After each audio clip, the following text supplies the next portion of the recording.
ఆర్మూర్ పట్టణంలోని క్షత్రియ ఫంక్షన్ హాల్లో ఆత్రేయ పాఠశాల ఆవిర్భావానికి 3 సంవత్సరాలు పూర్తయిన సందర్భంగా వార్షికోత్సవ వేడుకలు ఘనంగా నిర్వహించారు. పాఠశాల ప్రిన్సిపల్ కొప్పుల నరేష్ సభాధ్యక్షత వహించగా మేనేజింగ్ డైరెక్టర్ మాధురి మేడం విశిష్ట అతిథిగా పాల్గొన్నారు.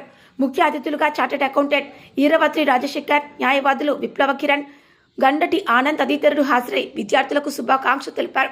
3 ఏళ్లలో 200 మంది విద్యార్థులతో పాఠశాల అభివృద్ధి సాధించిందని, భవిష్యత్తులో హాస్టల్ సదుపాయాలు కల్పించి మరింత అభివృద్ధి దిశగా తీసుకువెళ్తామని నిర్వాహకులు తెలిపారు. విద్యార్థుల నృత్య ప్రదర్శనలు ఆకట్టుకున్నాయి. తల్లిదండ్రులు, శ్రేయోభిలాషులు పెద్ద సంఖ్యలో హాజరయ్యారు. దృశ్యం న్యూస్ ప్రతినిధి ప్రసాద్, దర్పల్లి మండలం.